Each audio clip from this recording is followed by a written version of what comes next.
Hi, I'm Jerry Ford and welcome to my Thursday night mini class. And this evening what we're going to do is we're going to make this lovely fabric enhanced rope coiled trivet.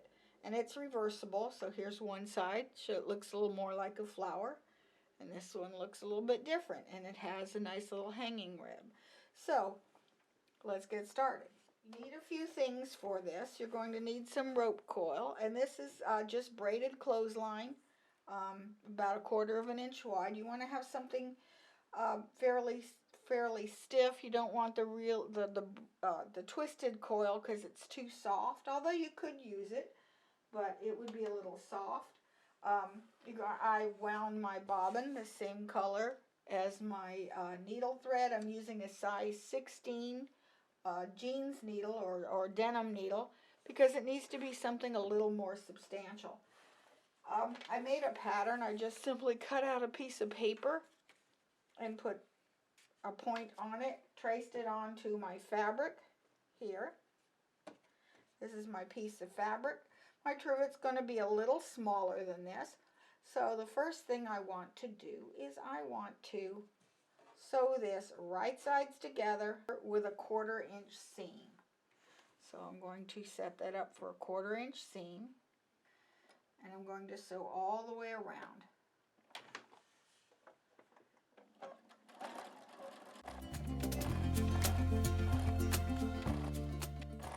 Now it doesn't have to be this, I call it arrow shape or big diamond shape. You could use any shape. You could use flowers, heart shapes, any shape that you like for the leaves on this flower, or a leaf shape, ribbon. You could use pretty much anything.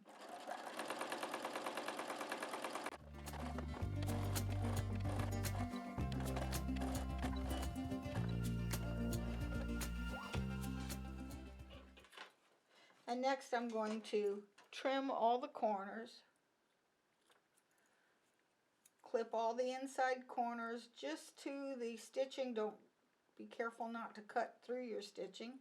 So all of this, I want to reduce this bulk, so I'm going to cut this. And the sharp points I'm going to trim even further. And then I'm going to then I'm going to turn it right side out. So in order to turn it, because I didn't leave an opening, because you don't have to, I'm just going to pull this apart and make a clip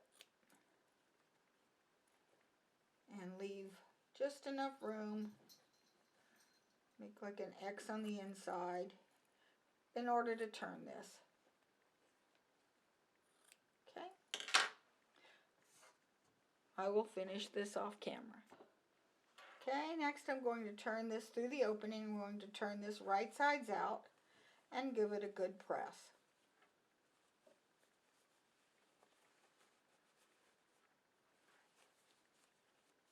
And I'll be right back. Okay, I have finished pressing it, and I have my opening, but I'm not going to close it. This is going to go against the rope. So I'm going to take my coiled rope. I'm going to just give it a clean edge. Okay, I'm going to start by coiling it. And here's my, and you keep turning this until you can't handle it anymore, like that. Keep coiling it up. Here's my pins. Here we are. Here's pins. Okay. You'll need pins. When you can't quite handle it anymore, then just put pins through it.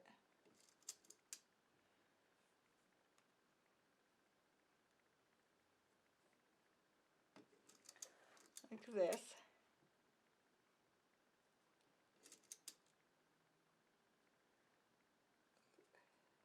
Okay. Go a little more. Okay. Now I'm going to take this to the machine, and I'm just going to set my machine up with a straight stitch center needle position. And I'm center needle position, and I want it to be able to back tack. I want my stitch length to be about 2 to 2.5 millimeters. I'm going to start in the center, and I'm just going to straight stitch it. Pull out those pins before you get them caught. Come to the end and back tack to the other side. Back to the center. Pivot it. And I'm just going to stitch an X through it. So I'll probably start with the back tack, but it doesn't really matter.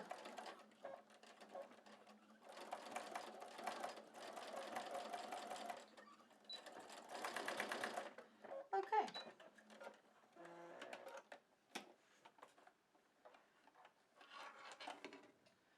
Okay, now that's started. So that's enough to hold it. Now we're going to find the center here, of your fabric piece. I'm just going to sort of finger press it just to find my center. And I'm on the part that has the cut. I'm going to place this in the center. I'm just going to sort of eyeball it. And I'm going to find where it starts to stitch. So here the cut side of the fabric is facing up, and this is facing down. I'm going to sort of start in the middle now, or not in the middle, a little bit off from the middle, because now I'm going to set this up for a zigzag stitch. And I want my zigzag to be about, on this, I'm using 1/4 inch, so maybe 5.5 millimeter width on my stitch, and I want my stitch length to be about 2 millimeters. And I'm going to just start by zigzagging. You want to make sure that when you stitch, you want to be able to catch both sides of the rope coil.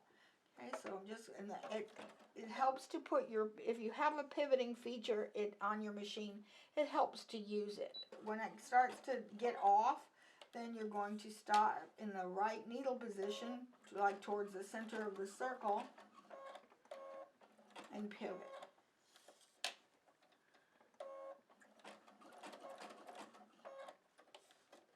In the very beginning, you're having to pivot a lot.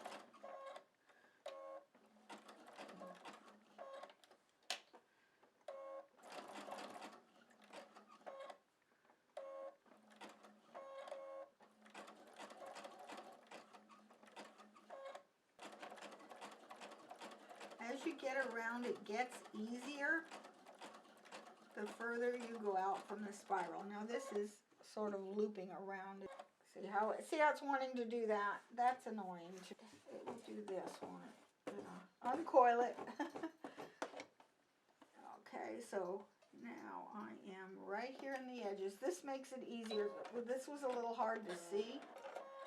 I didn't mean to do that.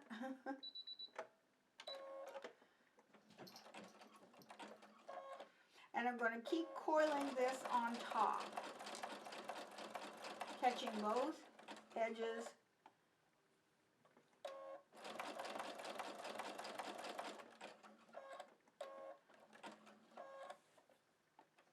Keeping it flat. This is why it does help to sew this on a flat surface.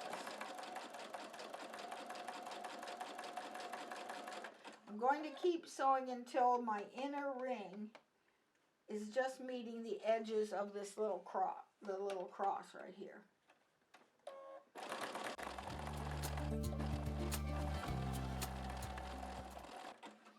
Try not to look at the needle.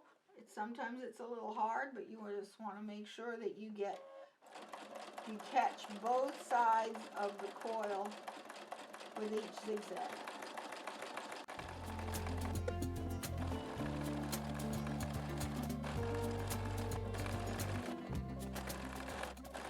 Okay, I have now come to the edge of my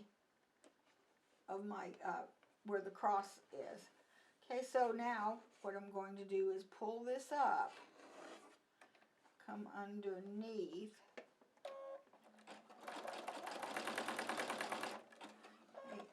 I'm going to hold on to the little tongue. I'm going to press this in so that this is coiling around from underneath, and we're going to start weaving this in. So we pull that and we make sure that this is nice and tight and stitch over.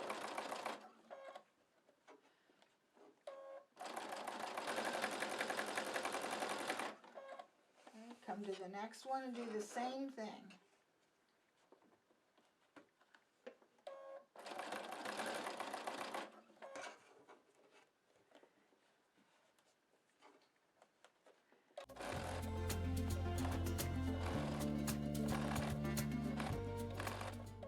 Okay, now when we come to the fourth side, next round is to simply go over top, like that. Okay, and stitch.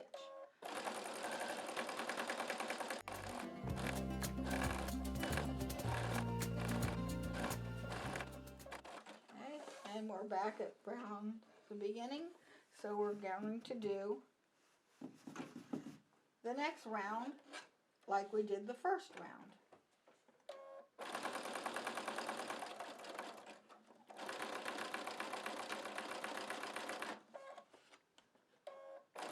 The secret is to pull to the left with the rope, pull to the right on the fabric.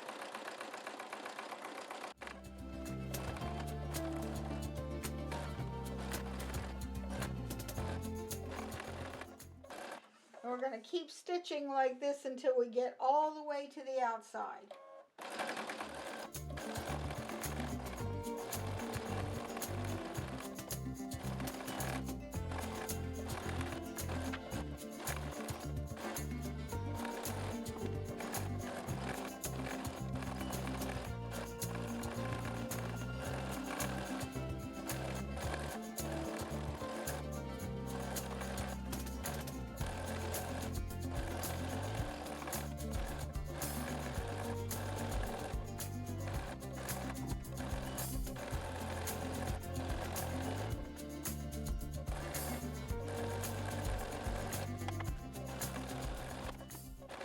Okay, I think this is where I'm going to finish now.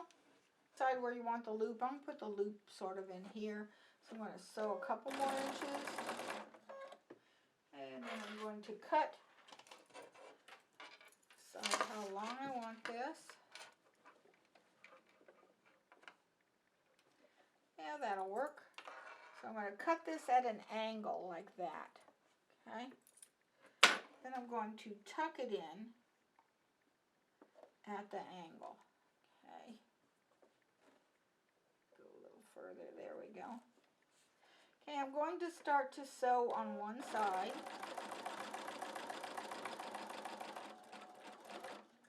Halfway, I'm going to back tack it. The beginning. Then I'm going to come up the center of the loop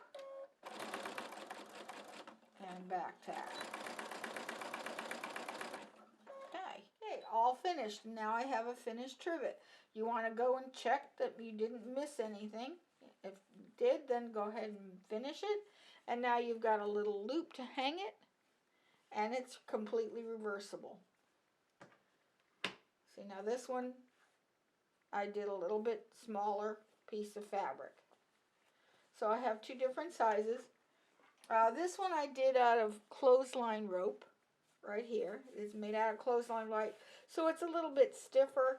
And this actually is cording for drapes. And it's stitched very well. How well it will hold up to washing, we'll find out.